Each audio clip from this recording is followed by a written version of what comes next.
Aces Podcast, episode 222. This is your host, Tom Sweezy. It has been a while since I have been able to officially say that on a mic, on camera for everyone listening and watching. It's been a few weeks, a few months since the last time that you've been able to really kind of hear me or anyone else on the MLS Aces podcast chat about US soccer, MLS, USL, whatever else is going on. I kind of just wanted to give a quick little update on where things have been, where things are going, what things are going to be looking like for the podcast from here on out.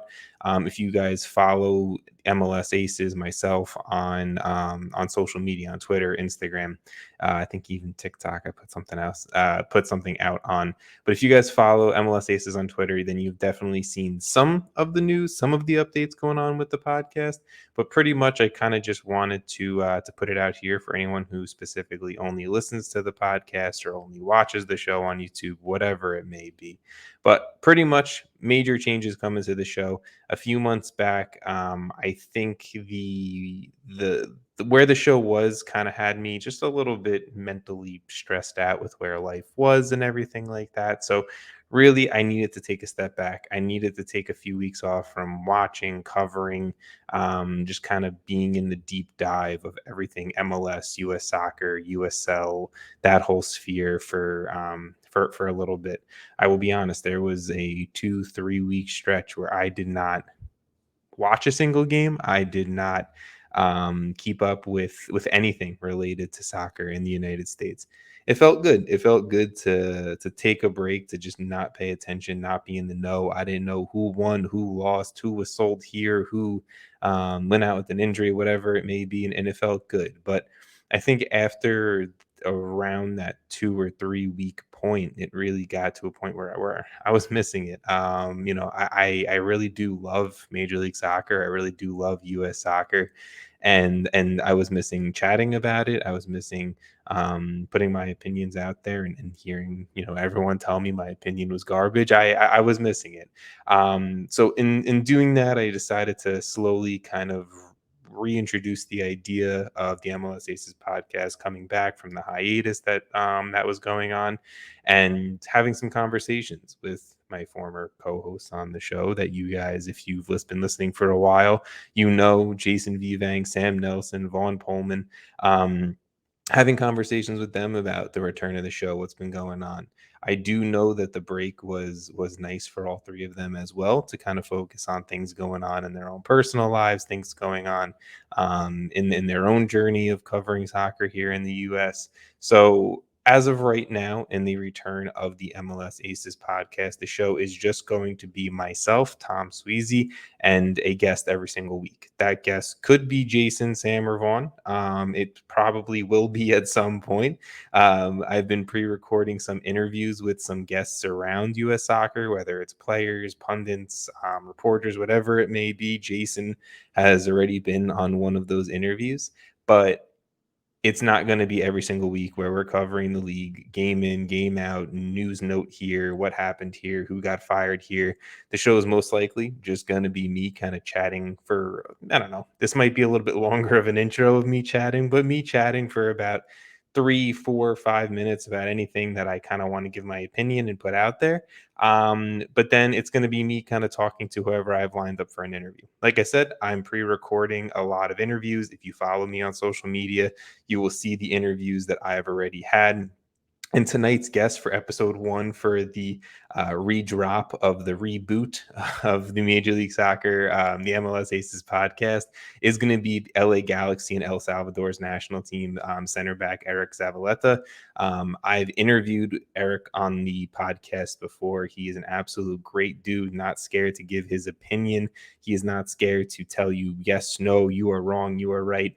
And that's kind of why I wanted to have him as the first guest on the podcast, because I know he would give a great conversation, and he did, and I absolutely loved it. So shortly after this, I'm excited to kind of have you guys listen to the conversation between me and Eric, and in the upcoming weeks, my conversations with the likes of Ezra Hendrickson of the Chicago Fire, Sam Gleadle of Monterey Bay FC, Tom Bogert of Major League Soccer, MLSsoccer.com. I'm excited for you guys to hear these conversations that are coming out sooner rather than later. The new drop for the podcast is going to be every Wednesday. So if you guys are listening to this, then this is the first drop of the podcast on the 15th, on June 15th. I'm excited. I really am. There's been a lot of stuff that I've missed that I wish I was able to give my opinion on looking back at it.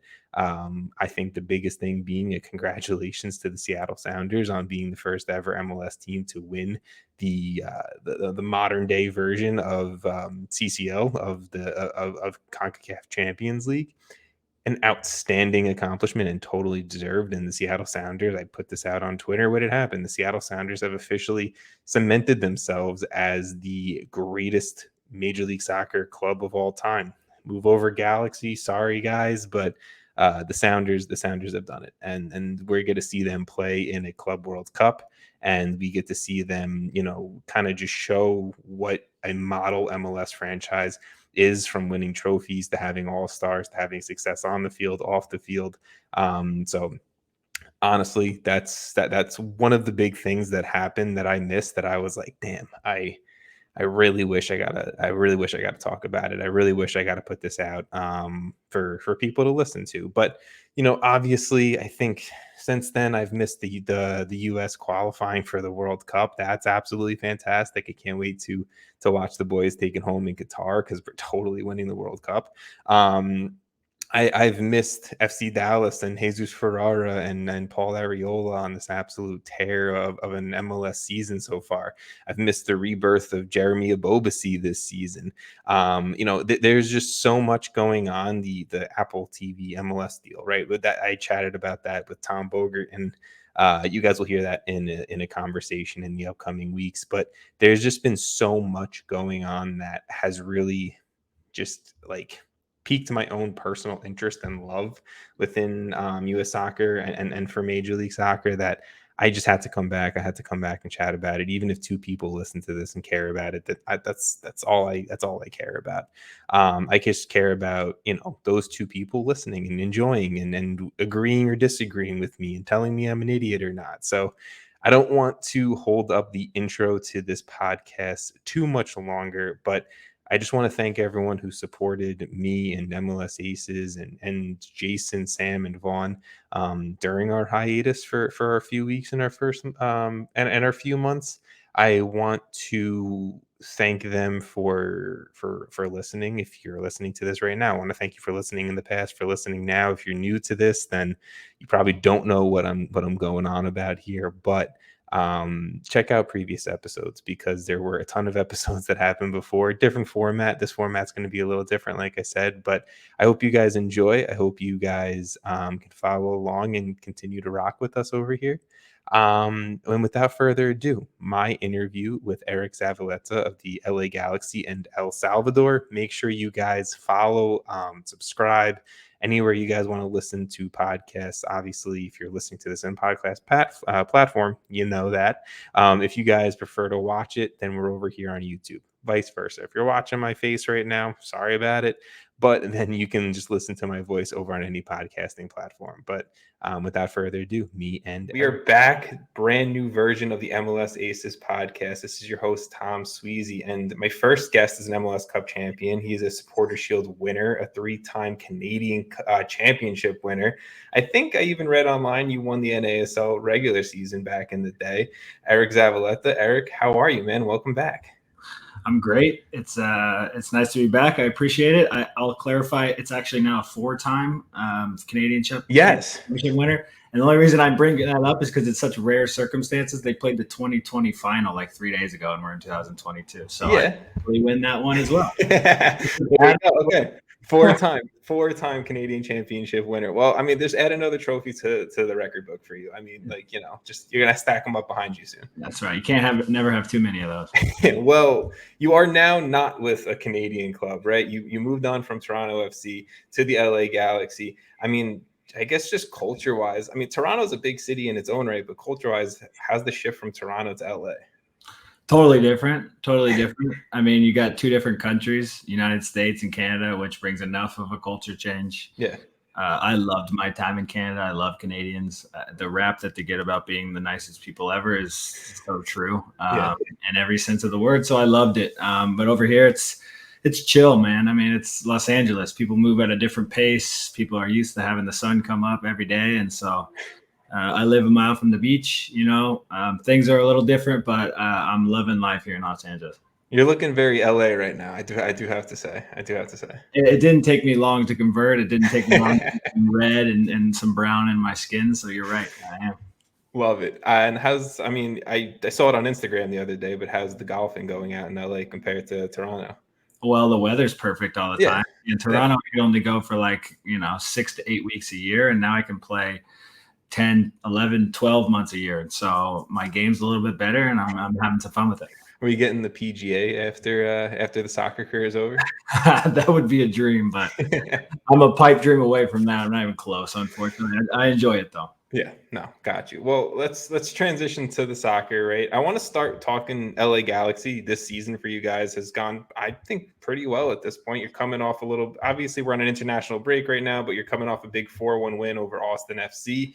I mean, you guys are getting wins over LAFC, all of it. So I guess right now, just starting off with, how's the mindset of the locker room? How are things right now in the Galaxy clubhouse? Yeah, so I've learned a lot, certainly, about our group over the last 6 months, 4 months, whatever it may be. And I think we're also learning a little bit about each other. I think this was a group that, I don't know if you remember correctly, was in the playoff spot all year last year and then lost it on the final day and in the final moment. And so for them, it's about staying consistent throughout the year and sort of avenging that and finding your way into the playoffs. I think that's the first step for any club who hasn't reached the playoffs in a number of years, and that's not something that's expected here at the Galaxy. So I would say the vibes are fine. They're good. We're still alive in the Open Cup, a tournament we care about. I think the history here at the Galaxy is the one that wins trophies, whatever that trophy may be. And so anytime you're playing for a trophy, that matters. And so now we're in that the Elite Eight, if you will, of that tournament. And then, we're right sort of in a good spot in the league. I think if you ask anybody around the locker room, they'd say we should have more points than we do. And I think we've had to win in different ways than we expected to at the beginning of the year. Yeah. But this last window for every team in MLS was crazy. The May window, just given that this international break is so long. So we condensed a bunch of games. I think it was like 7 games in 24 days and had a tough stretch there in the middle of it where we lost to Dallas at home and then lost to Houston at home. And so to be able to finish with momentum, like you said, to get that Open Cup win over LAFC and then finish with a 4-1 win at home against Austin sort of left us with a good taste in our mouth. And we're working hard to be better in the second half of the year. So I wanted to ask about the Open Cup because I love the Open Cup as a fan, right? Like, I just think it's like this just weirdly special, unique American soccer just thing, right? Especially when you're getting like USL League One clubs against MLS clubs, non-league clubs, whatever you're talking about there. But I guess when you're playing in a US Open Cup match, does it feel any different than going out to, let's just say, Houston on a random, Thursday midweek game or whatever it may be? The Open Cup is an interesting question to ask me specifically because I played 7 years in Toronto, right? We talked about my true. Yeah. Cup championships. However, I've played in this tournament a couple years before. This is my 3rd year playing in the tournament. It's the only trophy domestically here I have never won. So it matters to me. I want to win it. I think everybody wants to win every competition. And the Open Cup itself has a little bit of a different taste in everybody's mouth. So I think it's cool to hear you say you enjoy it. I think the fans themselves enjoy it, especially now that the game of soccer is growing in the United States. There's more divisions. I think those divisions are starting to get a bit better. We've seen teams like lower division teams. We just played Cal United Strikers, who's in the 3rd division, and they gave us a game. It was 3-2. It was a tough game. We played a lot of players. And so it's one that I want to win. Again, I said the Galaxy wants to win trophies, so it's another one that they want to win. It's a hard one to judge as a player because some teams care and some teams don't. That's just the reality of the situation. Yeah. But when you're at a club like we are that wants to win, then those games feel like something. Sometimes the crowds are a bit different. You're not used to playing in some of these stadiums. We played again in a tiny stadium, 5,000 people. Compare that to our 30,000 people stadium. It just has a different feel, but maybe a little bit more intimate. And so It matters. I care. And heck, I'd like to finish my career having won that one as well. So I guess steering away from where I was going to initially go, but like you said, you've played in the Canadian Championship, you've played in the Open Cup now. This is your third season, like you said. Different, similar? Like, I guess, is it like Canadian Championship? Obviously, you're working with less professional levels. I know the CPL recently coming in within the past few years, but I guess more recent performances within the Canadian Championship versus what you're experiencing now in the Open Cup. Is it starting to, I guess, be a little bit similar competition-wise? Yeah, I think this is a great question. I think it's really one that you could probably only ask now. For the past 5 years, it hasn't really been much of anything. I would say a couple of those trophies, we won 2 games to win a trophy, which doesn't feel like the same as here in the Open Cup. I think they're in round like 7 or 8, and there's 2 more or 3 more rounds to go. It's not much more of a process. I do understand that the MLS team advances sort of into it, but what I would say about the Canadian Championship now and the game of soccer in Canada in general is it's grown a heck of a lot. I mean, we'll probably get into some national team stuff, but look at their national team where they were the best team in CONCACAF for me, without question, over the qualifying period. And so that game's grown, and that means that's probably going to have depth as well. And you're starting to see that. I watched a game the other day, that 2020 championship I referred to, that Toronto FC played against Forge, and Forge is one of the better teams in the CPL, and they gave them a real game. I mean, that was a game either team could have won. Yeah. It was played like a real final, and that's 2 different levels. And so I think as the Canadian League grows, it's going to become even more like the United States one. But they're both becoming tournaments that are tougher to win, and therefore will probably feel a little bit more special.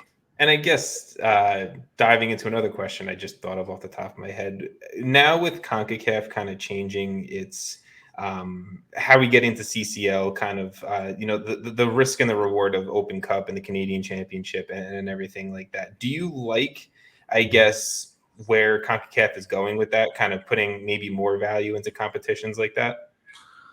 Yeah, sure. I think winning a trophy and making some of these things matter more is good. I think, look, I don't know who ever enters any competition that they go in that's a professional at anything and doesn't say, I want to win this. So it's just a little bit more added incentive. And sure, for a little while there, I think a lot of players cared about the Open Cup more than the clubs did, because it was actually the highest bonus of all of the tournaments. Now, it sounds ludicrous given how you see certain teams in the MLS care about that versus the Supporters Shield versus an MLS Cup, but it was a big bonus, and so they cared. And I think the bonuses, its structure is a little bit different now with the new CBA, but everybody has a different incentive for sure. But for me, an added bonus as to another reason why you should hoist a trophy. That's another reason why we won the Canadian Championship so much at Toronto, is we really cared about that spot in the Champions League. We really felt like that was a competition we wanted to push ourselves in, and so we really went after it for that reason. And so if that adds that to it, I think it's a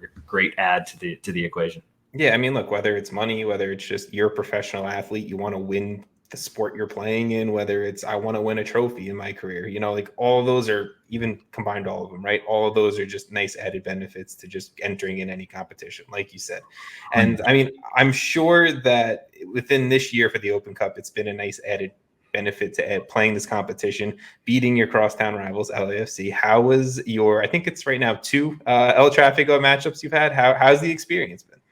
Yeah, that remind me a little bit of the rivalry we had with Montreal. The game are not just pure soccer games. You have to win the battle first, as they say, in the most cliche way, and the soccer game sort of comes after that. And so, the first one, I think it was fireworks from the beginning. I think the regular season game, if I remember, it was like 2-3 goals already pretty quickly. And so you get introduced quickly. Obviously, the way our last game ended was pretty crazy.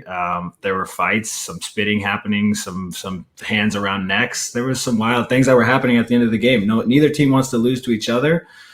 Neither team wants to lose, but especially to each other. And so I've enjoyed it. I think you relish opportunities like that as a pro who's done a lot, who's been through a lot. To have a little bit extra in something is always fun.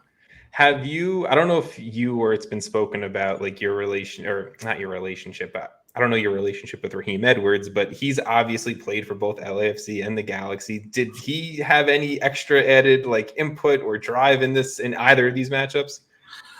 Again, great question. He did. He definitely did. He got some great quotes out there that I encourage people to go listen to. And some of the things he said before the game, he wanted all the smoke, as they say. And he was accepting. I think he said specifically, I want to win this game because I want to go celebrate and piss off their fans. And I love that, man. You see all that kind of talk in the NBA, and I think people love that. And Raheem is a kid who is not, I say kid, he's a kid. He's not, but he's a guy who's especially not afraid of anybody or anything, and he plays like it. And he played like that in both of those games, and he was a big reason why we've come on top and have had the season we have so far. My whole thing about like Major League Soccer players, right, just because that's where my focus is right now, is like you guys all have great personalities. You guys all do. I just feel like it's not promoted as much, from whether it's from a club's marketing point of view or a league's marketing standpoint, whatever it may be. You guys have awesome personalities. You guys have hobbies. You guys have things outside of soccer that make you like unique, awesome to talk to, fun to talk to. And I don't know. I like Raheem Edwards, like all the quotes he's had coming out, seems like an awesome guy. I'd love to chat about it. I'd love to hear, just to get deep diving into his thoughts. But like, I feel like if he wasn't so outspoken about it, then the league wouldn't have promoted, like, here's a guy who's played for both teams. This is a really intense game. Let's hear what he has to say, type of deal. So it's nice to hear that Raheem's kind of throwing some stuff out there, because it's awesome just to see from a fan's point of view. But yeah, no, I want to touch on that actually, because that's something Josie Altidore and I talked about a lot when we had our time together. He's someone who paid his attention to the NBA and other sports as well, and he's drawn to those things. And we both look at each other and say, if we're drawn to those things, that means other fans are drawn to those things. Like, why don't we? And I don't think that there's enough guys that actually show their personality outside of it. And there's a lot of fun ones. Josie's one who's been pretty outspoken. He said some things maybe he regrets, but he's also said some things that have stirred things up and at least created conversations. And I think as the momentum of this sport continues to go in the United States, I think that those things will be important, especially to grow the league. And so hopefully we can get, not just guys like Ibrahimovic coming in and spewing random things out there to create buzz. We can have lots of guys do it. And so I think, your podcast, plenty of different outlets for people to do it, but people not being afraid, like Raheem, to say those kinds of things is great for the growth of the league, and also great for the personality of the league and the players amongst it. So I think it's a great point by you as well.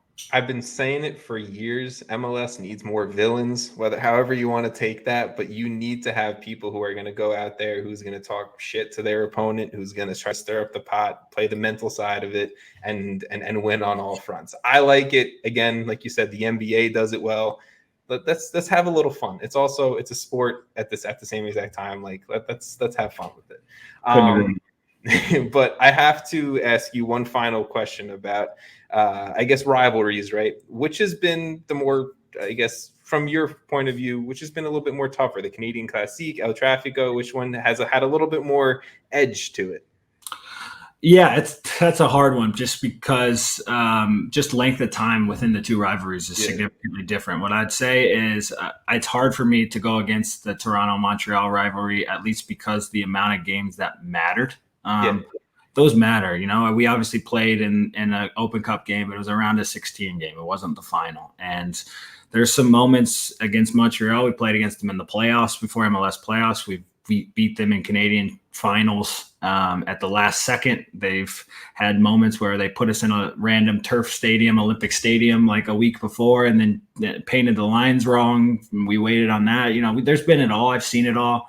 And so it's tough to top it. What I would say is the LAFC has not been around very long, and they've come punching. And this rivalry is real. It's been created. And as we continue to get more moments, and we will, because these are two franchises who are trying to push the league, who have good teams, good coaches, who are competitive, and we'll get real games. And I think once those real games happen, I like the prospects of the future of this rivalry for sure. It was a very nice compliment you just paid to LAFC. That was very nice.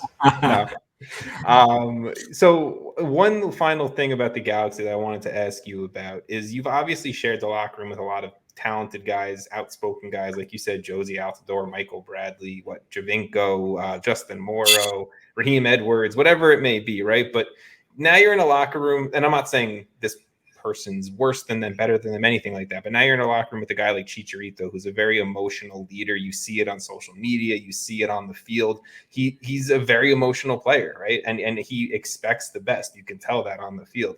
what does he bring to the team from an emotional leadership standpoint, from an on the field standpoint? Like, what does he do for the LA Galaxy in 2022? A lot. And I think he talks a lot, which is something that was a little bit surprising to me, but I really think his leadership comes from his actions. I mean, This guy, it'd be hard pressed to find a guy in MLS who makes anywhere near the money he does, who cares as much, who fights for every ball. There was a game in the LAFC Open Cup game the other day where he sprints back 60 yards and slide tackles a ball just to stop a counterattack. I mean, you just don't get that from some of these players. And unfortunately in MLS, for some of the players that have played for Real Madrid and Manchester United and some of the big clubs he's at. So he brings experience, he brings heart, he brings winning mentality, all of those things into everyday preparation. He's an incredible player for other players, younger players, to emulate and to learn from. And again, his energy is unmatched. Energy is something that can't be just created. He has it, and he does a really good job of sharing that with the group and propelling the group forward. And so I've been extremely impressed with him. And at the end of the day, he's a winner, and I want to be around winners. And the only way to win is to have as many winners as possible. And he gives me hope that there's something at the end of the season because we have players like him. Does he ever, and I don't know if it's a topic of conversation with him, the coaching staff, whatever, does he ever bring up his first year with the Galaxy compared to years 2 and 3 now, where obviously there was on the field success much different? Not really. I think he would be an open book if you wanted to have a conversation with him and talk to him about what he went through, for sure, and how everybody knows it's different. You can see it in the production. You can see it in his face at the end of the day for me. And so, no, there's not tons of conversation about it, but what I do enjoy about him is that he's not afraid to talk about anything and is very open. And if you can learn anything from him, he'll try. And so I don't think he's hiding from it, but I think he's moved on from it. I think the club has, and I think the club is happy as how he's grown and how he's produced over the last couple of years. No, for sure. And to steer away from Chicharito, to go back to you, obviously, like I said earlier, your off season, you went from Toronto to LA. A few other guys have kind of gone with you the past few seasons from Toronto to LA. If you're looking at Raheem Edwards, like we brought up before, Marky Delgado this offseason, obviously your family member, head coach.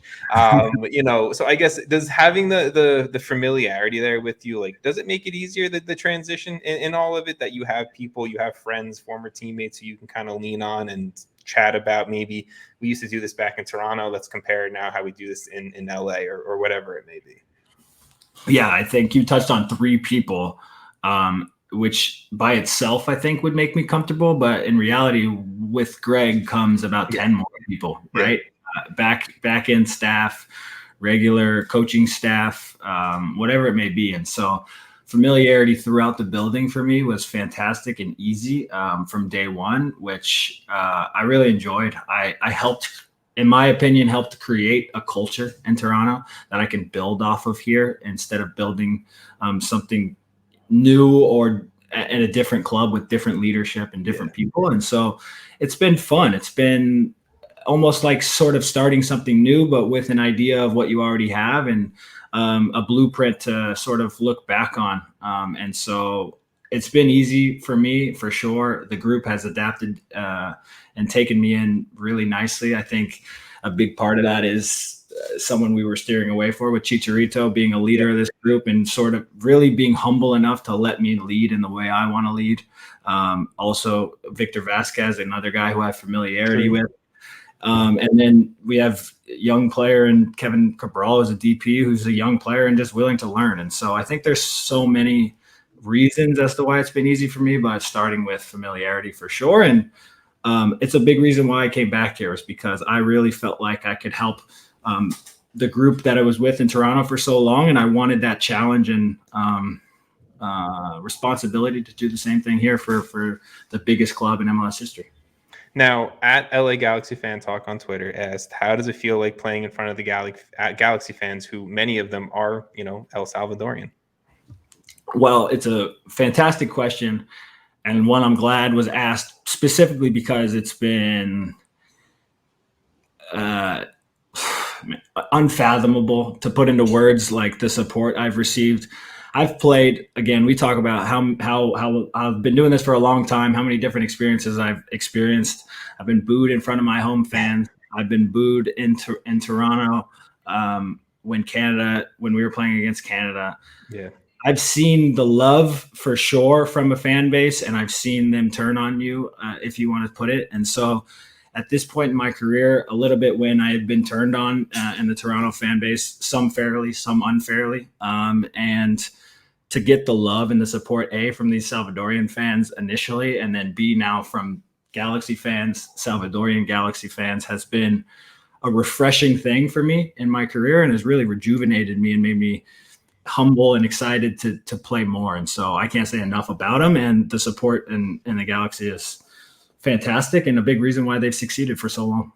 Now, I'm going to steer into your international career, El Salvador, and I'm just going to kind of keep the question general because I feel like, I mean, you saw it on social media. The question was probably asked the same way about 700 times. Sure. I guess what's going on right now with you, the El Salvador national team, injuries, I guess kind of all of that kind of keeping you out or whatever with your international game?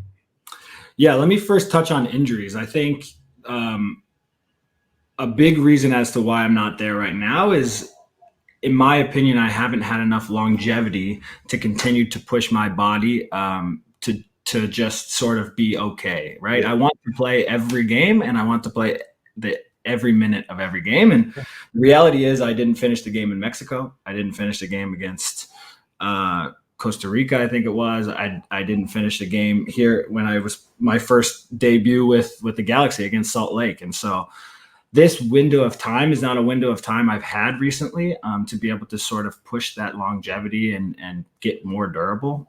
I think I feel as young as I ever felt, but I am 30 in 2 months. And so there are definitely ways I can push my body to become more durable, because I don't expect to be done here in 6 months or whatever it may be.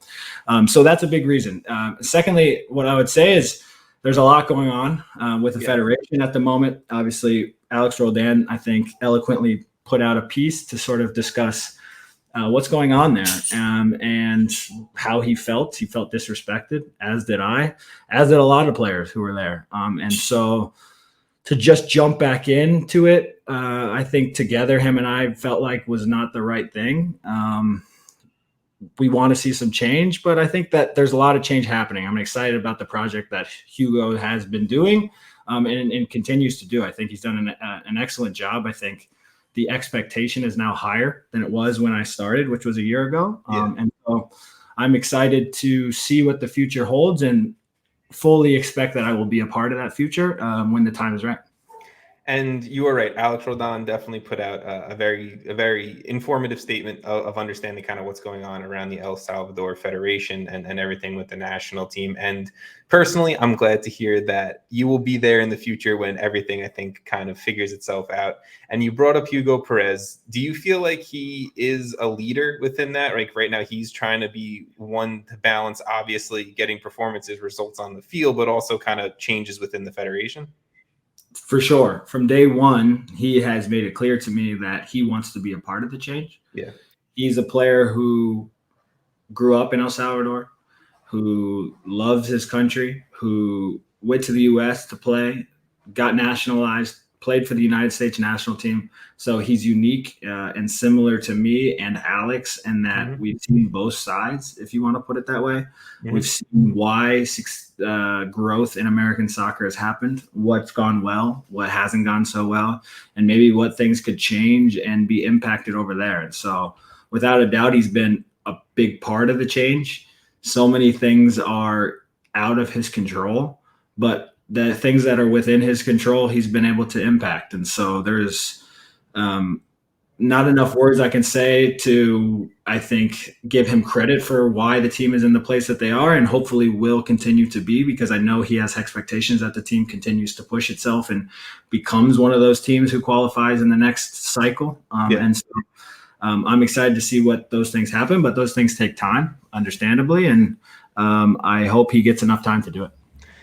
I hope so too, right? I think internationally he's been a bright spot in CONCACAF in general, right? Like outside of right, like I feel like for a long time it was Mexico, USA, Canada's making its come up now. I really feel like it's time for another country to really put its stamp right now within the region, especially with former powerhouses, and there's still very good teams like Costa Rica or Panama kind of falling off a little bit. I really feel like you guys are in a good spot. And the dual national conversation really is big throughout CONCACAF right now, especially for you guys as yourself as being a dual national for El Salvador and the United States. Whether you're looking at it for an El Salvador point of view and a USMNT point of view, whatever it may be, what challenges come with being a dual national? Like I feel like that's such an open-ended conversation because you're talking about like your cultural background, what you personally believe in, also maybe what you experience on the field or within the fan base. But like, you look at a Yunus Musa for the USMNT, you look at yourself for El Salvador. What challenges come with that, I guess, overall in making your decision and then eventually stepping out onto the field and performing? A lot, for sure. I feel for anyone who's done it, but I also think the support I've received makes it also worth it, and the game make it also worth it. I know Yunus probably has loved every opportunity that the United States national team has provided for him. Someone who also gets great experiences in La Liga on a weekly basis. But international games are different. That's something I learned very quickly and enjoyed, and that's a big reason as why I kept coming back. And so, yeah, I mean, the culture is different. Depends in sometimes some instances like mine, the United States culture and the Salvadorian culture are extremely different. In some circumstances, you go from England to Scotland and it's probably not so different, but I think everyone presents challenges. I think you make one of the two countries not the happiest, or one of the three for some people. I know Alex Roldan was choosing between Guatemala and El Salvador, and he decided El Salvador. First game, Gold Cup, comes into the game and scores against Guatemala. I mean, a different challenge all in itself. You have so many different levels to this, but I think it's really cool. I love that how I've been embraced. I hope that we continue to embrace dual nationals with the U.S. national team as well. I think those different experiences brings a different type of player, and that makes the team better ultimately. And so I've enjoyed my experience. I would suggest it to anybody else. I saw Zarek Valentin now plays for Puerto Rico. He did that at age 30, I think. I saw Rubio Rubin is now going with Guatemala. We'll continue to see it. I think it's better to play international football than it isn't. And if you can get for a country who loves its national team and wants to compete like mine does, then it's an even better decision for you. I mean, I was going to say you've now gone through a full World Cup qualifying cycle. Unfortunately, not getting the results you guys were definitely looking for. But how has that been? Like, how was World Cup qualifying? Everyone says CONCACAF is this unique thing where you're going up to Toronto, you're playing in the snow, and then you're heading down to Trinidad and Tobago the next week, and it's rainy and then the field's a mess, and then you're going to Miami the next week, right? Like everyone says CONCACAF World Cup qualifying is this different beast. Was it that? Yes, without a doubt. I think as we've a little bit alluded to, I've sort of seen it all and done it all and less. And so to be able to experience something different was a big reason for me, and to be able to do something potentially so special, like qualify for a World Cup and have a whole nation behind you, was something that any player relishes. And so, yeah, the experiences were incredible. We played the game against the United States in Ohio, and it was freezing. And then 2 days later flew to Honduras and got a first road win in Honduras for El Salvador in like 40 years. And so, yeah, I think, those experiences are some that you can't replicate. And the games itself being so meaningful, playing each team twice and sort of having idea for what each team is and testing yourself against some of those better teams is an experience that you should take if you have the opportunity to do so. And I had the opportunity to do so. And so, I was thoroughly impressed with Canada. I was thoroughly impressed with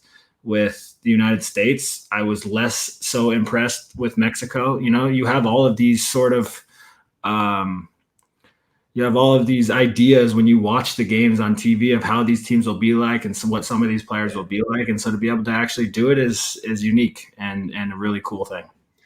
You obviously, like I said, went through a full qualifying cycle for the World Cup. What was your personal for yourself, like that special moment that stands out to you? Obviously, this was a fan question by Angel Alvarado. He just wants to know, like, what was that special moment for you in World Cup qualifying?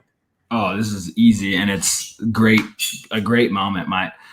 The first game of qualifying was against the United States at home in El Salvador. My dad, who is the reason why I'm El Salvadorian, he was born there, lived there for like 16 years, left the country, and never returned until that day. So my dad is it was about 50 years in between, just about. And so to be able to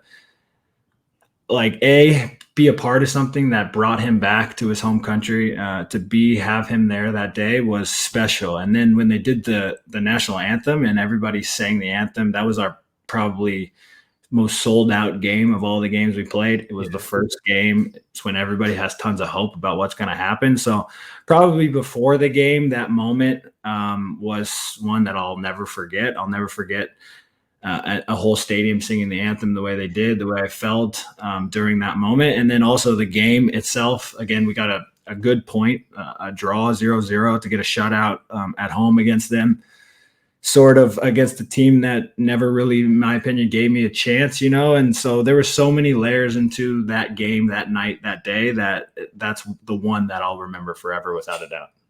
Are you, after those special moments like that, and that's an unbelievable moment, right? Like I couldn't even imagine. I'm as white and American as I could possibly get, so I have no culture in my bones over here. But that sounds like my fiance right now, her dad's from Armenia, her mom's from Italy. Like they both came over here. Like I'm slowly exposing myself to just foreign culture and how much pride and passion really comes from inside with all of that. And I just couldn't imagine, like, where's your father crying? Like I would imagine, like if I'm him, like I'm an emotional guy, like I would just start crying, like seeing my son out on the field, like national anthem going. I haven't been back in 50 years. Like waterworks would be going down for me.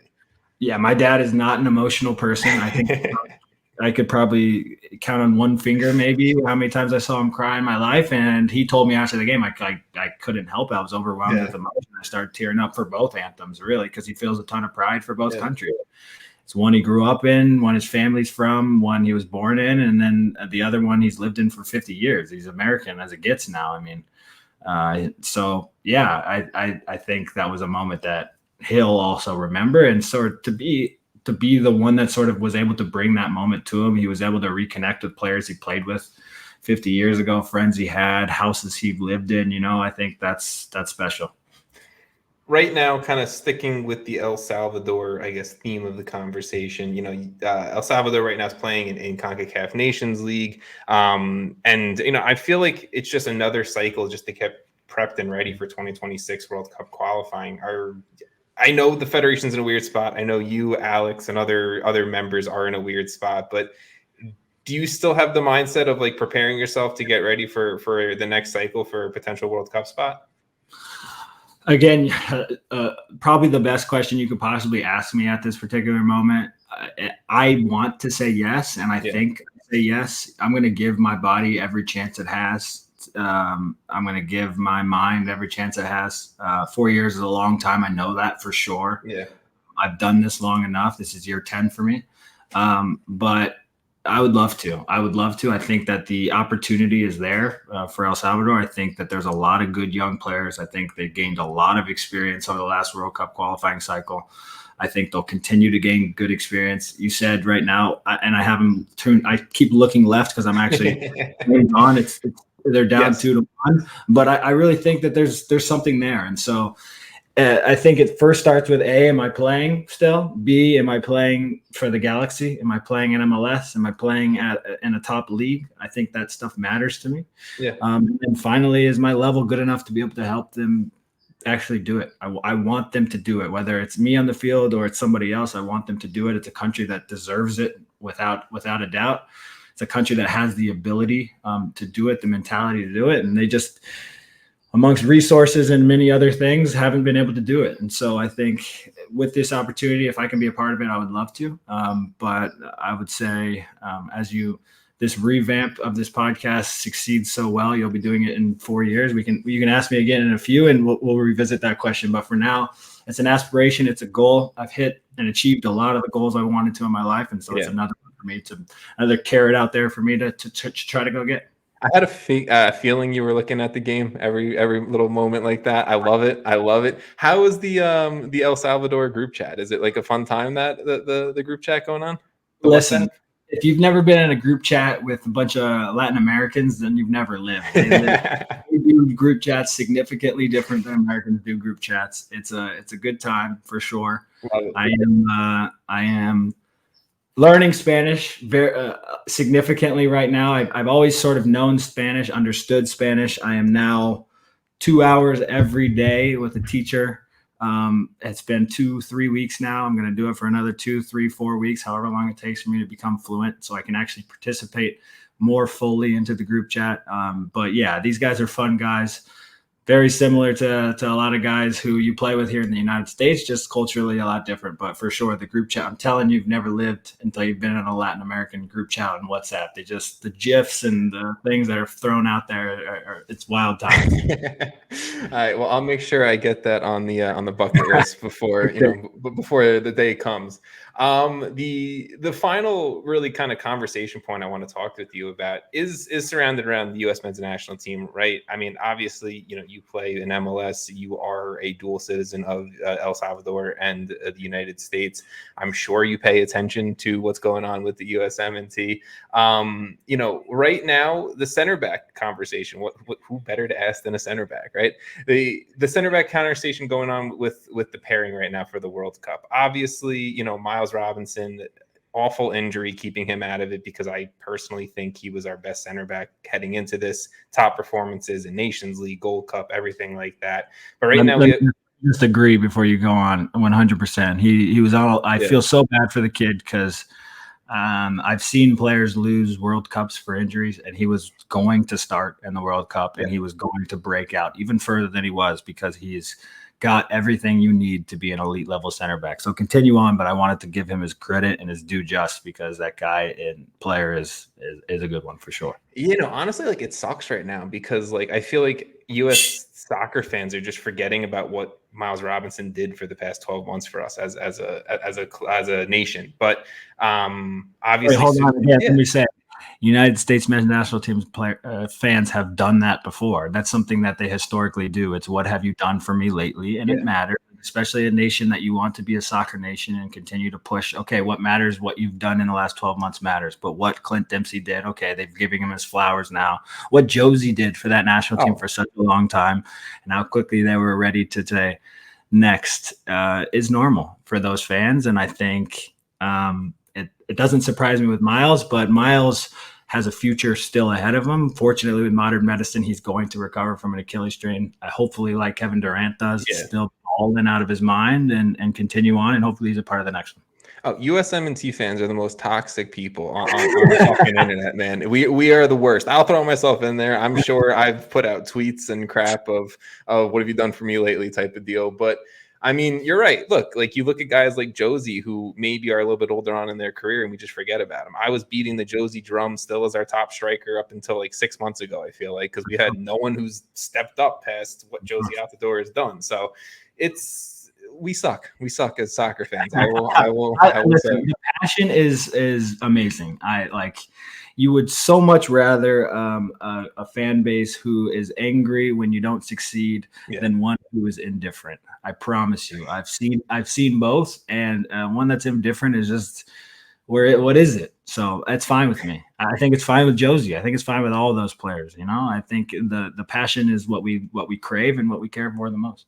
I mean, because I think as soccer fans too, you want to see your players have passion, and I feel like it kind of feeds off of each other, right? I hate the "I believe we will win" chant, but I'm sure in some memory somewhere for U.S. a soccer player on a field, right? That chant has motivated them to push a little bit harder, maybe in a final closing minute or whatever it may be. So passion is the biggest part of soccer, in my opinion, and you want it in kind of all facets of it. Obviously, a respectful passion. We've seen examples of non-respectful passion, but you want it respectful at the same exact time. But kind of going back to the center back for the conversation for the U.S., Walker Zimmerman to me seems like the sharpied in starting center back, at least on one side for the back line. Right now, we're seeing opportunities being given back to Aaron Long after a long injury. Cameron Carter-Vickers, Eric Palmer-Brown. We've seen Chris Richards, Mark McKenzie, James Sands, John Anthony Brooks is still floating around there. I guess you don't have to give me a name if you don't want to give me a name in specific, but what type of center back do you feel like would best pair with Walker Zimmerman? Yeah, so I have no problem giving you a name. I don't have one. I think Aaron has played well since he's come back from injury. I think he looks almost every bit of what he was pre-injury, and that was someone who was definitely pushing for a spot. I think his athleticism paired next to Walker is important. I think you're going to play against some teams who, like England, for example, who are fast, and if they can catch you on a counter, you've got to be able to put out fires. And I agree. I think Walker's been really good. Walker, I think, has grown into the national team. I think his performances when he first started were okay, and he's grown. He's grown with the experience. He's grown with the bigger the game, the bigger and better he played. I think he was very good against Uruguay, and that's probably the best real test they've had in a long time. And so I think you want someone who's athletic. When you're playing in Greg's system, I think you need somebody who's competent to good on the ball at that level. And so I think it's a tough thing for Greg because I think he probably had Miles penciled in right next to him, and now he's got a decision to make. And I'm looking at the calendar, like 5 months or 6 months or whatever it may be. And so I think the smart decision was to try to get Aaron back going, but also to sort of see where's Cameron Carter-Vickers at on this level. And he gave him a game. We'll be interested to see if he gives him more. I personally don't understand the whole John Brooks situation. I would have him in camp, but I've never been around him. I've never been in camp with him, and I've only seen him play. Now it's been over a year. I don't watch the German league enough, and so I don't know where his level is. So I'm sure he probably doesn't think his level's good enough. And so, yeah, I think you continue to try to find the right solution, the right piece, and if it has to be if it has to be what it is now, then I think that's okay. I think that they'll play well together. And so I think it's the same situation with the 9. I mean, who do you feel like is the best 9 right now? Because I think that's obviously a question that's been asked a long time. And I personally think Jesus is a fantastic player, but you got to score goals to keep the spot. And he hasn't done that in the national team. And so it's another spot that's open that Greg has to make a decision on in 5 months, Yeah, I mean, it's tough, right? Because we do have so many, like, quote unquote, open spots right now for competition, whether you're looking in net, whatever your opinion is there, center back, 9, whether you think that, like the midfield should be rotated, whether you think there's competition at wing right now. It is a little bit crazy and a little bit uneasy as a US MNT fan, but personally, for me, I think Aaron Long is the center back to pair next to Walker Zimmerman. Obviously the MLS haters out there love a center back pairing, both coming out of Major League Soccer. And then, I mean, the 9 is a great question. I personally right now would go with Pefok. Think he's just best in form. I know he hasn't scored a ton, but no other striker has. So what are we kind of going based off of in that form? But I don't know. Do you have an opinion on the 9 for the U.S.? I haven't seen Pefok play enough. He played against us that first game that I talked to you about against the States at home, and he didn't do much, to be honest. He's a big body who definitely can win goal kicks and play off and sort of lay things down and get him around the box and finish chances off. I'm sure that's how he plays, but with his club team. But like for me, Jesus is fantastic. I really think he's a player to watch. He's a player who will find success. I think he's going to create chances. Yes, okay, you have to finish him to do the job, but I think if I would give him more chances personally. I think the way he drops back causes problems for other team. It causes overloads that are difficult to deal with. And so I guess if I had to pick right now, I would pick him. I think that there are good options there for sure. I think guys will score goals, and I think you go with the guy who is going to create you chances versus the guy who may finish a chance if he gets one, sort of thing. And I just really like the way he plays, and I think it really fits well for it. But I want somebody. I know everybody, you do, all fans want somebody to go and take that position and make that Greg's job easy, and it could happen over the next 6 months. We'll see.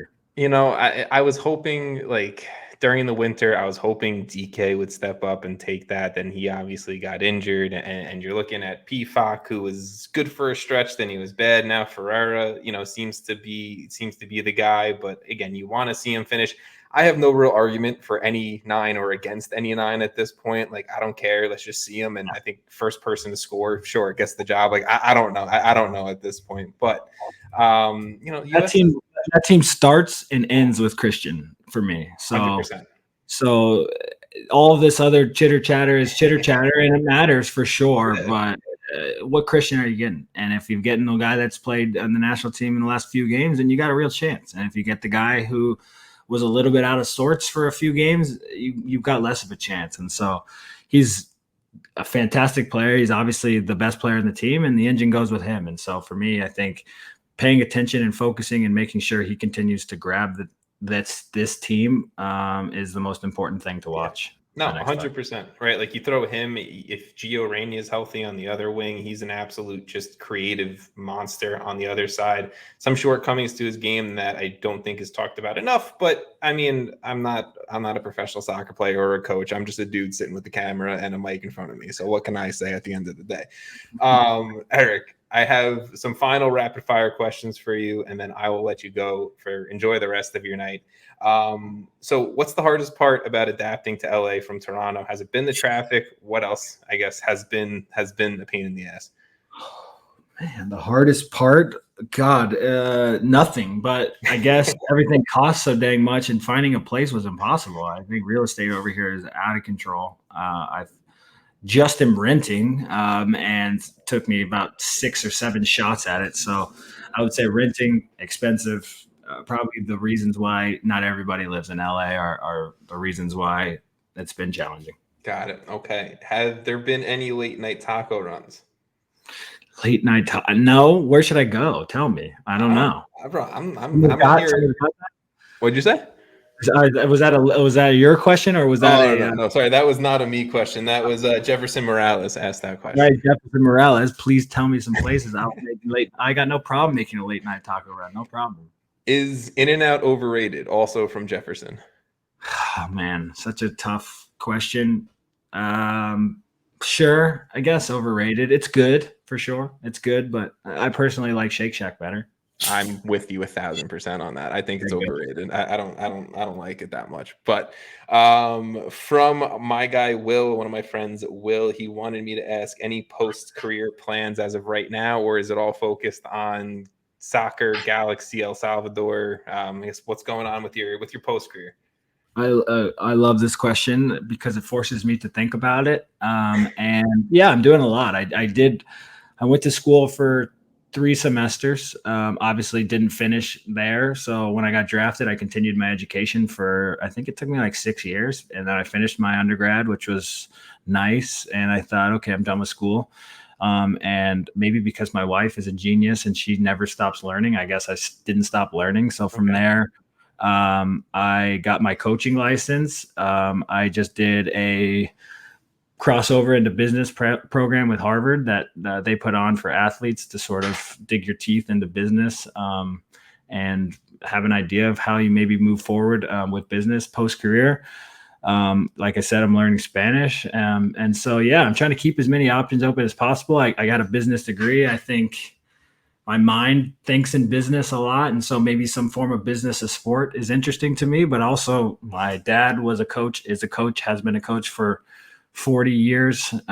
Greg is obviously a coach, so it's in my blood a little bit to be a coach. I enjoyed the coaching license. I enjoyed working with the teams. I've worked with the academy teams in Toronto and in LA. And so potential of coaching in my future. So a lot of things out there potentially for me. I enjoy sitting here on a microphone and having conversations with you. You know, I love to do all these kinds of things. Josie and I have joked about starting a podcast together for 6 years. But, you know, I give you credit to sort of actually pick the microphone up and do the work to do it. I know it's not as easy as people think. Just I'm going to start a podcast. And so I'm interested in a whole lot of things, and we'll continue to just do what makes me happy in the moment. And hopefully it's as successful as my career so far has been. Well, one, keep the doors open for everything. Love it. I think that's the best way to do it. But two, I mean, you know, like you and Josie start talking weekly or bi-weekly on a podcast, like you're going to get listens. Like just even if it's about soccer, it's about bullshit in life, like you're going to get listens. So I think you should do it. I mean, if you look at, I forgot the name of it, but what Mark McKenzie does, the Orange something podcast, it's really good. It's just on my rotation of podcasts. Sure. Yeah, no, we should. We've said that many times. He and I, there's something about the two of us that we can just talk about anything, and we can talk about it in depth, and we can talk about it without being afraid to say whatever our take is in that particular moment. And that's the key. Like you've seen with me today, I'm not afraid to say whatever I feel and defend it. Ultimately, it's how I feel. It's what I think. And I think that there needs to be more of that in sport. I don't have the spiciest takes in the world. I certainly didn't have them today, but Josie will have those, and I'll just throw them up alley-oops and have them dunk them home. I need it. But look, it's not about like having spicy takes. It's also okay to like say something and disagree with the person. Like you said, in sport and in society, like it's okay that we disagree. Let's just talk about it like fucking human beings. But whatever. We'll move on. Final question I have. This one is from Saul Danger. How does Greg Vanney feel when it's a USA El Salvador game? Like who's he rooting for at the end of the day? Good question. I don't know. We'd have to ask him in that moment. Probably the United States. He definitely represented them. I think it's hilarious though that in El Salvador, when you get your passport, you have to use your mother's name and your father's name on your passport. So I joked with him when I first got my passport that I was going to put Vanney on my back because you have to put Eric Zavaleta Vanney on your passport. Yeah. But no, I think he's loved the experience for me. I think he's been a big reason as to why I wanted to do it. He participated in World Cup qualifiers. I think, like Miles, if you look back in history, was one injury away from making a World Cup. Yeah. And so he's been a big reason as to why I decided to take that experience. And I think he just enjoys rooting for watching the game. And I think they've been good games over the last few legs that we've played against him. And I think he's enjoyed that part of it. Got it. And obviously there's a few more USA El Salvador games to come, especially this summer. I know who you're rooting for. I know who I'm rooting for. I'll just leave it at that. But Eric, seriously, thank you. It's been a little bit of a process for me here to get this back up off the ground. Took a little break for myself, and I seriously appreciate you being the first guest on. You're very candid, and that's why I love it, and that's why I wanted to reach out to you to get a chance to talk to you again. So seriously, good luck with everything with the Galaxy this season, whatever comes down the line with El Salvador. Rooting for you as always, man. Rooting for you too, man. Congratulations on starting this thing back up, and maybe you'll have me on after we win a championship this year. Of course. I would be honored. Thank you, man. All right, man.